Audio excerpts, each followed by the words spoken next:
नमस्कार दोस्तों। तो आइए आलोका एजुकेशन चैनल पर आप सभी लोगों का स्वागत है। दोस्तों आज जो है फिजिक्स के द्रव्यमान, बल, त्वरण, कार्य, ऊर्जा, संवेग की गति पर चर्चा करने जा रहे हैं। तो आप लोग मन लगाकर ध्यान से सुने।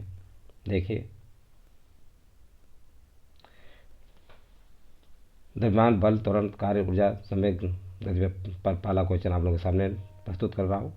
साधारण यंत्र किसी व्यक्ति की सहायता साधारण यंत्र किसी व्यक्ति की सहायता करता है। ऑप्शन ए है काम की दर ज्ञात करने में, बी काम धीरे धीरे करने में, सी कम बल का प्रयोग करके भी उतनी ही मात्रा में काम करने में, डी इनमें से कोई नहीं। तो दोस्तों जो है सी इसका उचित आंसर है।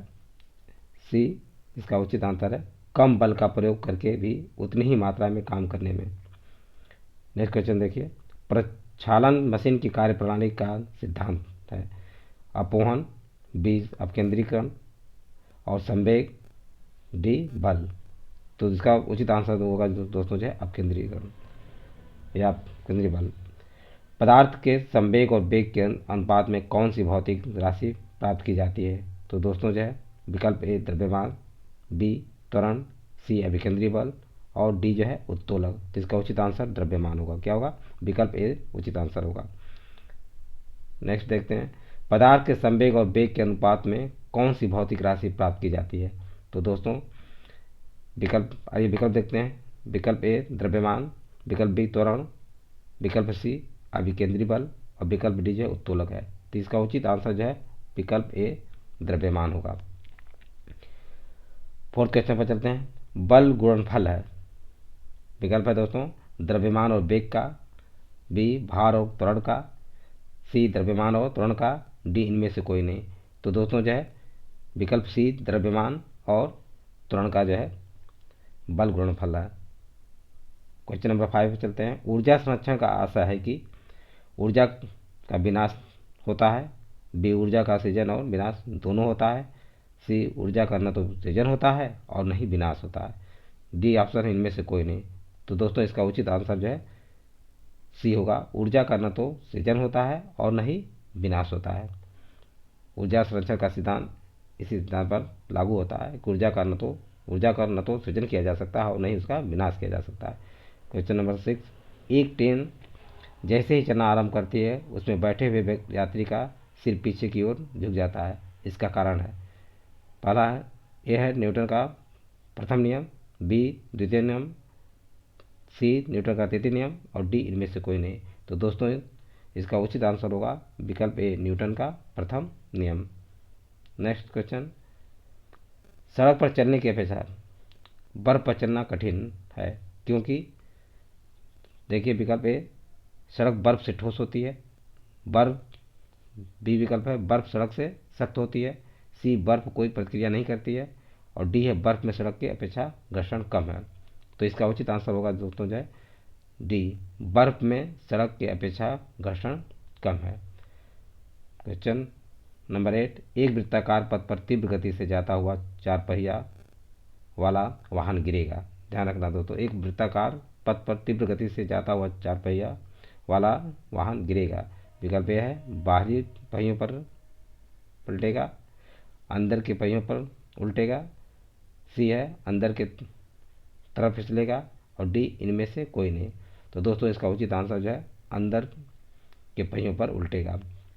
यह विकल्प 20 उचित आंसर है।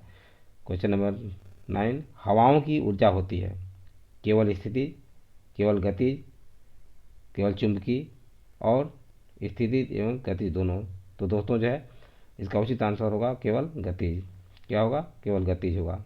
नेक्स्ट क्वेश्चन, एक ट्रक, एक कार और एक मोटरसाइकिल की गतिज ऊर्जाएं समान हैं यदि समान अवरोधक बल लगाए जाएं और वे क्रमशः एक्स, वाई और जेड दूरी पर रुकें। तो विकल्प देखिए X greater Y, Y greater Z. B विकल्प है X lesser Y, Y lesser Z. विकल्प सी है X equal to Y, Y equal to Z. D है X equal 4y equal to 8x। तो इसका उचित आंसर होगा दोस्तों जो है विकल्प C X equal to Y equal Z. Question number 11, त्वरण ज्ञात करने का सही सूत्र कौन सा है? एक्सीलरेशन ज्ञात करने का सही सूत्र कौन सा है? तो दोस्तों देखते हैं विकल्प A equal to U plus V T, B है A equal to V plus U upon two, C है A T equal to V minus U, और डी है A equal to V minus U upon T. तो दोस्तों इसका उचित answer D होगा, A equal V minus U upon T. 12, question number 12, गुरुत्वाकर्षण का सिद्धांत किसने दिया? तो गुरुत्वाकर्षण का सिद्धांत विकल्प है Charles Newton, B Charles Babbage, C Isaac Newton, D Ramanujan ने। तो इसका उचित आंसर आइजैक न्यूटन ने दिया था। नेक्स्ट क्वेश्चन, विभवांतर का मापक है, ध्यान दीजिए दोस्तों, विभवांतर का मापक है ए स्पेक्ट्रोमीटर, यूडियोमीटर, पोटेंशियोमीटर और हाइड्रोमीटर। विभवांतर का मापक क्या है? पोटेंशियोमीटर है, विकल्प सी उचित आंसर है। क्वेश्चन नंबर 12, निम्न में से कौन सुमेलित नहीं है? ए स्टेथोस्कोप हृदय की ध्वनि सुनने के लिए, बी स्पिग्मोमैनोमीटर रक्तचाप मापने के लिए, सी कैरोटोमीटर सोने की सुत्ता का पता लगाने के लिए, डी लक्स मीटर प्रकाश की खोज करने के लिए। तो दोस्तों इसका उचित आंसर डी है, लक्स मीटर प्रकाश की खोज करने के लिए। नेक्स्ट है प्रकाश की तीव्रता, लक्स मीटर जो है प्रकाश की तीव्रता मापने के लिए होता है। क्वेश्चन नंबर 13, किसी पदार्थ द्वारा अवशोषित किए जाने वाले रंग को मापता है? Calorimeter, lux meter, altimeter, hydrometer. तो दोस्तों इसका उचित आंसर कैलोरीमीटर। नेक्स्ट, निम्न में से कौन सुमेलित नहीं है? विकल्प है रिएक्टर पैमाना, भूकंप की तीव्रता, क्रेस्कोग्राफ पदों में वृद्धि,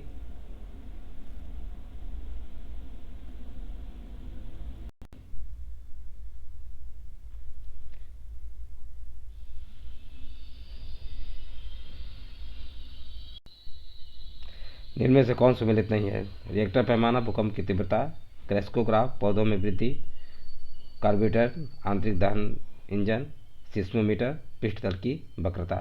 तो दोस्तों जो है इसका उचित आंसर डी सिस्मोमीटर पृष्ठतल की वक्रता। सिस्मोमीटर से दोस्तों जो भूकंप तरंग की तीव्रता मापी जाती है। तो विकल्प डी सही है। झूठ का पता लगाने वाला यंत्र किस नाम से जाना जाता है? तो विकल्प ए पॉलीग्राफ, बी पायरोमीटर, सी गायरोस्कोप और डी काइमोग्राफ। तो इसका दोस्तों जो उचित आंसर जो है विकल्प ए पॉलीग्राफ है। पॉलीग्राफ से झूठ का पता लगाया जाता है। नेक्स्ट क्वेश्चन, वायुमंडलीय दाब किस यंत्र से मापा जाता है? हाइड्रोमीटर से, लैक्टोमीटर से, बैरोमीटर से, मैनोमीटर से। तो दोस्तों जो है वायुमंडलीय दाब जो बैरोमीटर से नापा जाता है। नेक्स्ट, शक्ति का मात्रक है, शक्ति का मात्रक है न्यूटन, बी जूल, सी वाट और डी जो है वोल्ट। तो शक्ति का मात्रक जो दोस्तों जो है वाट है, सी उचित आंसर है। प्रकाश वर्ष की इकाई है, विकल्प ए है ज्योति की तीव्रता, बी दूरी की और सी समय की, डी एम्पियर की। तो दोस्तों जो है प्रकाश वर्ष दूरी, विकल्प बी प्रकाश दूरी की इकाई है। प्रकाश वर्ष होता है वह वर्ष जिसमें सूर्य का प्रकाश अधिकतम रहा हो, वह वर्ष जिसमें कार्य भार हल्का रहा हो, प्रकाश द्वारा एक वर्ष में चली गई दूरी, सूर्य तथा पृथ्वी के बीच की औसत दूरी। तो दोस्तों जो है प्रकाश वर्ष होता है प्रकाश द्वारा एक वर्ष में चली गई दूरी, विकल्प सी उचित आंसर है। एक पार्श्विक तारों संबंधी दूरियां मापने का मात्रक बराबर है, A 3 into 10⁻16 metre, B 9.46 into 10⁻15 metre, सी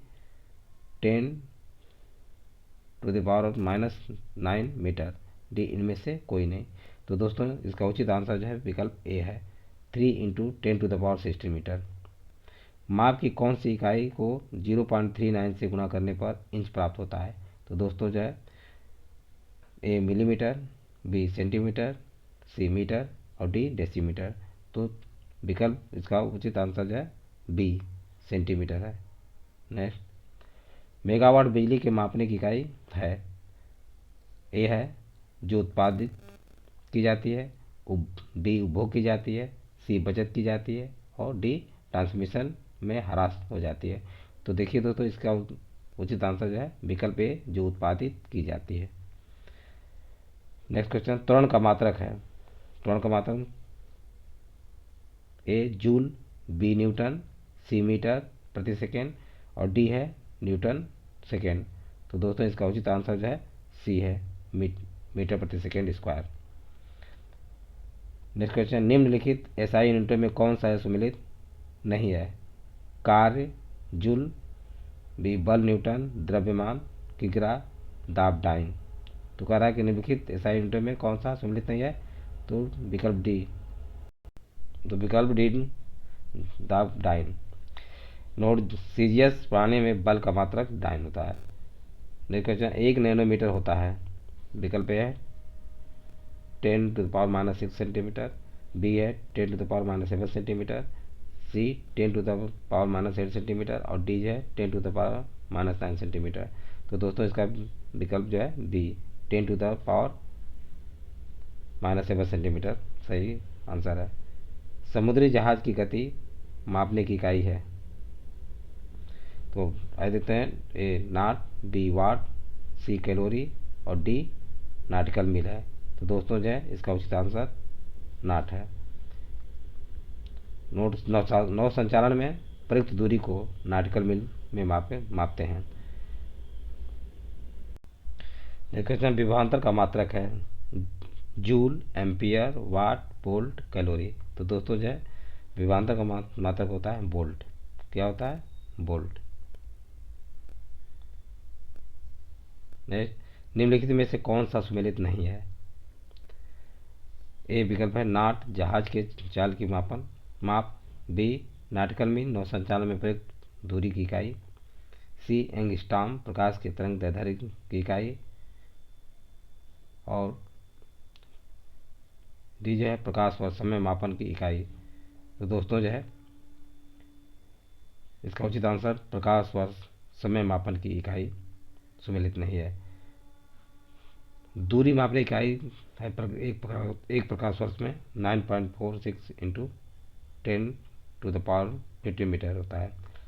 एक हार्स पावर में कितने वाट होते हैं? तो दोस्तों ये 1000 मीटर, बी 1024 वाट, सी 746 वाट, डी इनमें से कोई नहीं। तो इसका उचित आंसर दोस्तों जो है 746 वाट, विकल्प सी उचित आंसर है। क्वेश्चन, नेक्स्ट क्वेश्चन देखिए, निम्न में से तरंग दैर्ध्य का मापक है।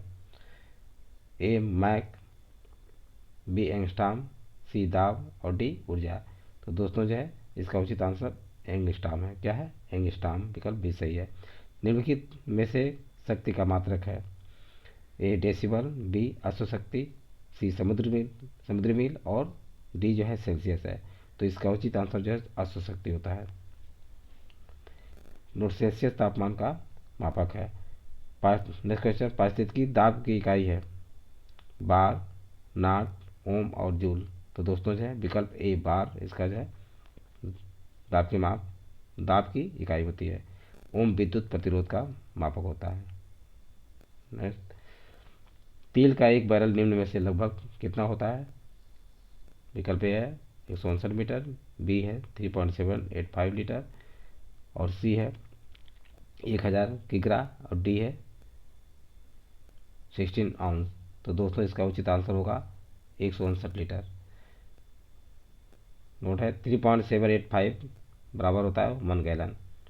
1000 ग्राम बराबर 1 किग्रा, 1 किलोग्राम बराबर 1 मीट्रिक टन होता है।